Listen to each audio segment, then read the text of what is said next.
Hey guys, I wanted to get on here and do a video for you of how to do Disney if you are on a seriously tight budget. Here's what happens for almost all of my Disney trips. I think I am going to go on a certain budget and then I just keep sneaking in one more thing, the dining plan, go up to a slightly more expensive resort, and it kind of trickles in. But there are options if you truly are on a tight budget, and I want to talk to you about those today.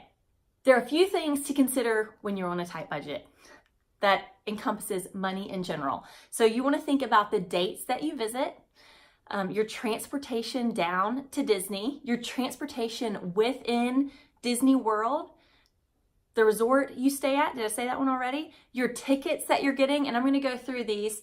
And the food. I think those are the main categories to think of when you're trying to do Disney on a tight budget. So let's talk about the dates that you're going to visit. Disney World does change their resort prices and their tickets depending on the season. They are in value season, prime season, premier season. They have different categories.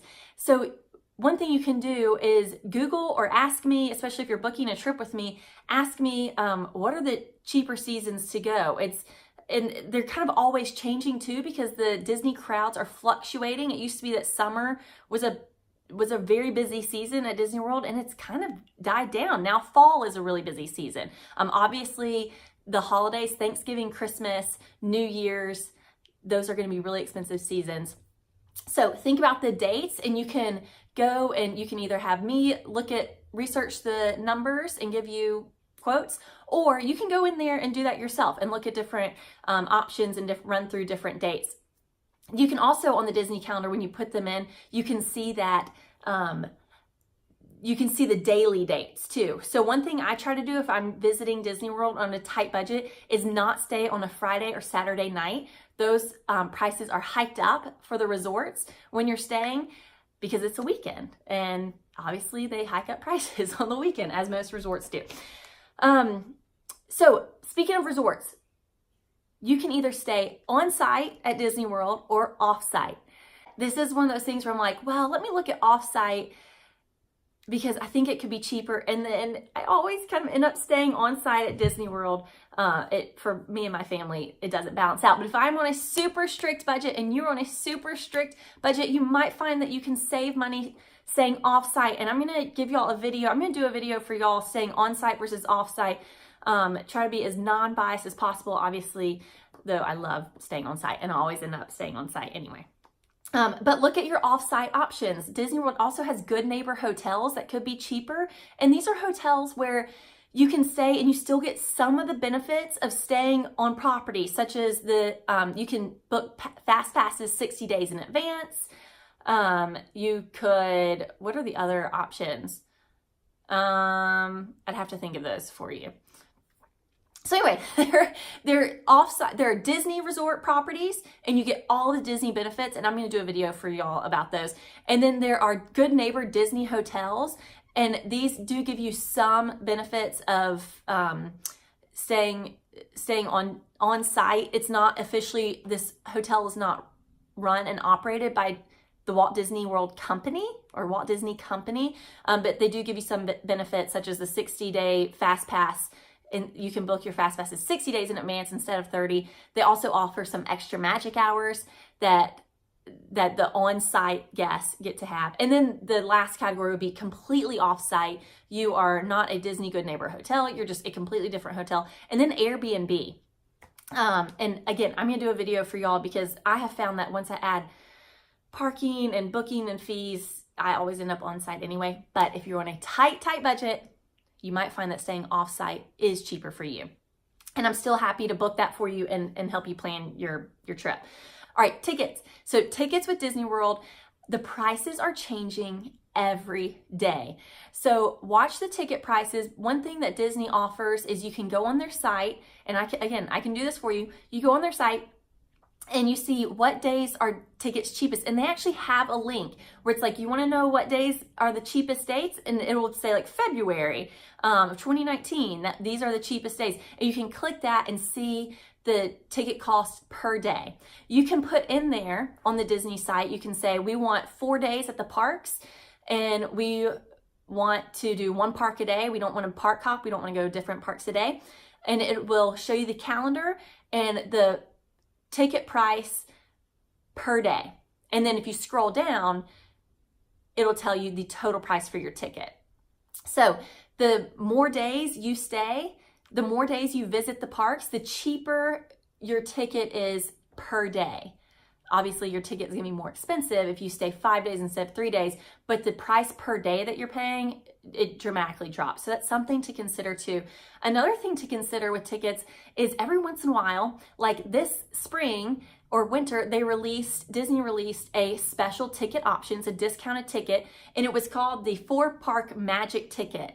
Now, what is this ticket? Normally, if you get a 4-day ticket, you can choose, I want to go to Magic Kingdom for 3 days, and I want to go to Hollywood Studios for 1 day, and that's how I'm going to use it. Well, this discounted ticket is you get 1 park each day. You don't get to park hop, and you don't get to repeat a park.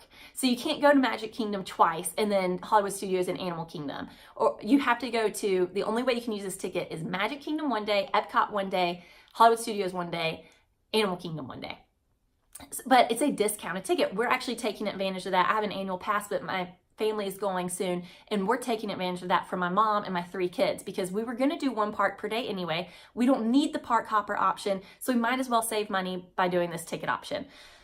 Finally, one thing to consider with your ticket, if you want to stay cheap, it sounds so contradictory, but you might want to consider one person in your group getting an annual pass. They're expensive. Annual passes are expensive. They're upwards of, I think, $900 at this point. For me, my annual pass paid off in almost 1 trip. Now, I am going back a lot now, so it's definitely paying off. But annual passes often give you higher discounts or specials at resorts. If you're going to eat at the park, which if you're on a super tight budget, you're not going to be eating, you don't eat at the park. We're going to get to food. But you get higher discounts at the resorts when Disney's running a special.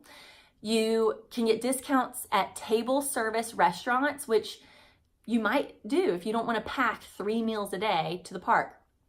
You get free parking at the theme parks, not free parking at the resorts overnight, but it's free parking at the theme parks. So if you're staying off site and you're driving to the theme park, that's going to cost you $25 a day just to park there.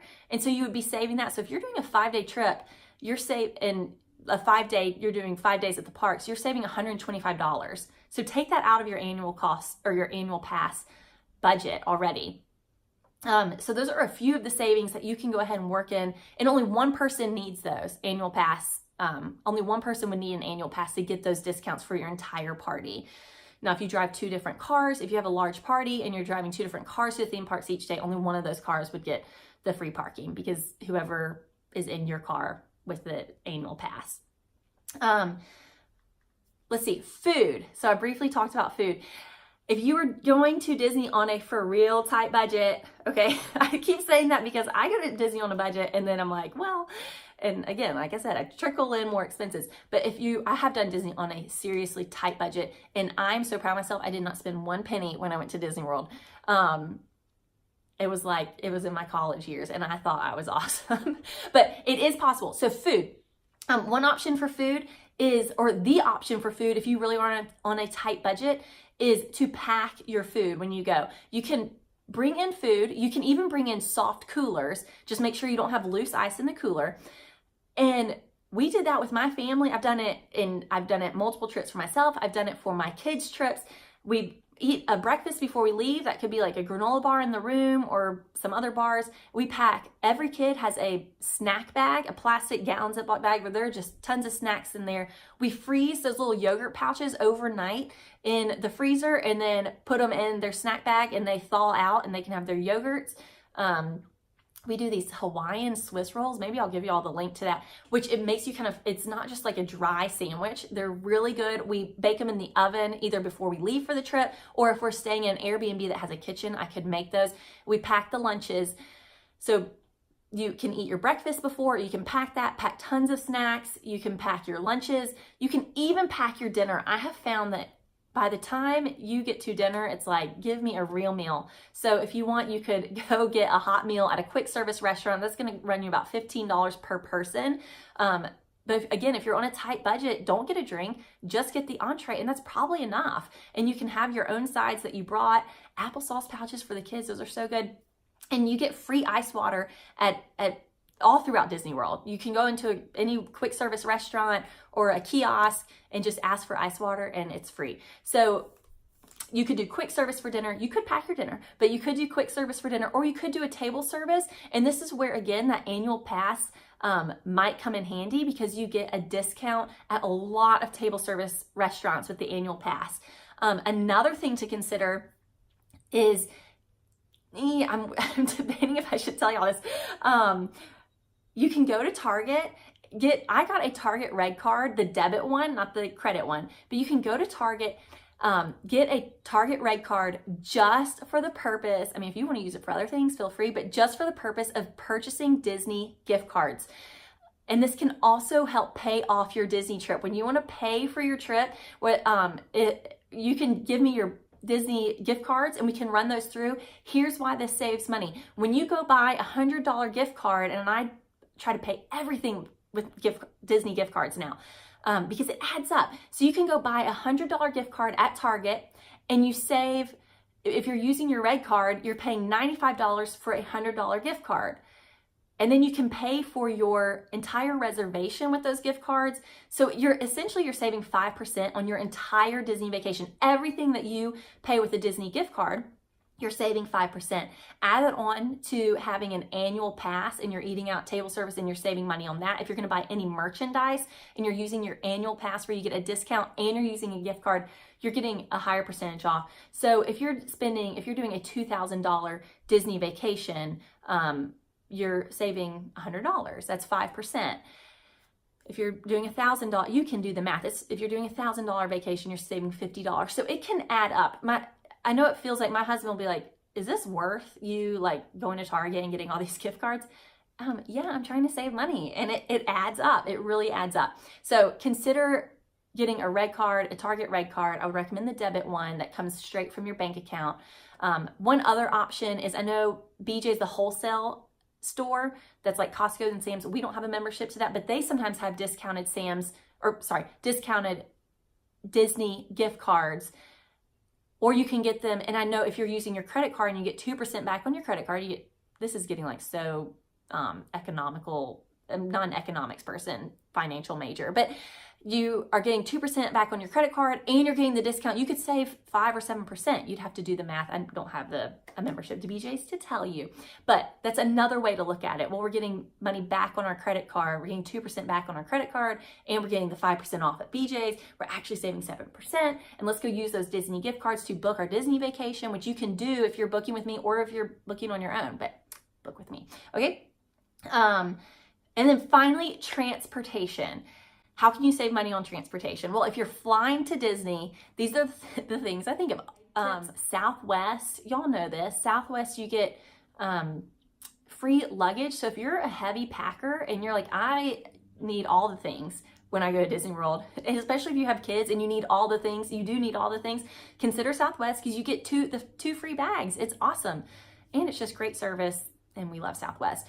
You can also consider Allegiant, Frontier, Spirit. Those are those airlines where you book your ticket and it's super cheap, but just watch out, because a lot of times when I'm looking at those super cheap airlines, Allegiant, Spirit, Frontier, is JetBlue one, and comparing it to Southwest, I would be paying more money, because I'm not just bringing a purse to Disney World. I'm going to need to pay for my carry-on, or I'm going to need to pay for my checked baggage. And then I might not sit with my family because I'm not paying to do all these things with those airlines. So take that into consideration. They are super cheap airlines, but a lot of times you end up paying more just because you have a bag to bring, which who doesn't have a bag to bring to Disney World?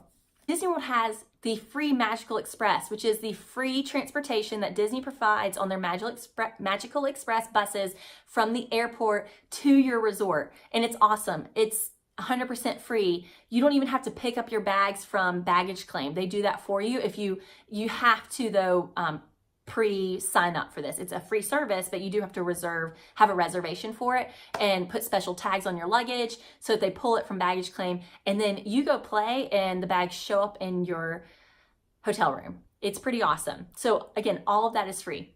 Now, driving, things to take into consideration if you can drive or fly, or maybe you have to drive. Things to consider are Disney World. Now, if you stay at a Disney World resort, you do pay parking you do pay overnight parking. So for every night, if you're at a value resort, you're going to pay $13 per night to park at the resort.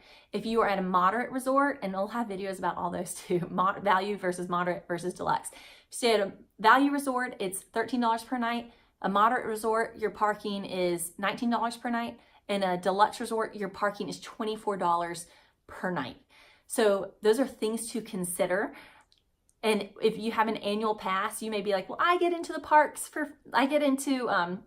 at the park for free. I'm saving $25. Well, if you're driving and you're staying on site, you're going to be paying those fees, the $13, $19, and $24, depending on the resort category that you're staying at. So those are a few. I hope that helps. I will run through these one more time. Check the dates that you're staying. Check the resort and look at whether it's a weekend, weekdays, if you can just stay on weekdays or weeknights, sorry. The tickets, consider one of the specialty discount tickets if Disney is offering them. Consider an annual pass if that is actually going to save you money. And I can help you think through these things if you come to me and ask questions. And then consider leave out park hopper. If you are on a tight budget, you do not need to go to every park, or you don't need to jump from park to park within one day. That's one huge savings, is not get a park hopper. So those are your tickets. Your food, consider packing all of your food, PBs and Js, whatever it takes. And then your transportation, flying, saving money through your airlines, through your transportation from the airport to your resort, and driving can obviously save you money too. So I hope that helps. Reach out if you need anything. I'm happy to help you think through these things, book your vacation, and then once we land your resort and we book that, then we get to have fun planning, doing everything else. So let me know if you need anything. That is why I'm here. All right, bye guys.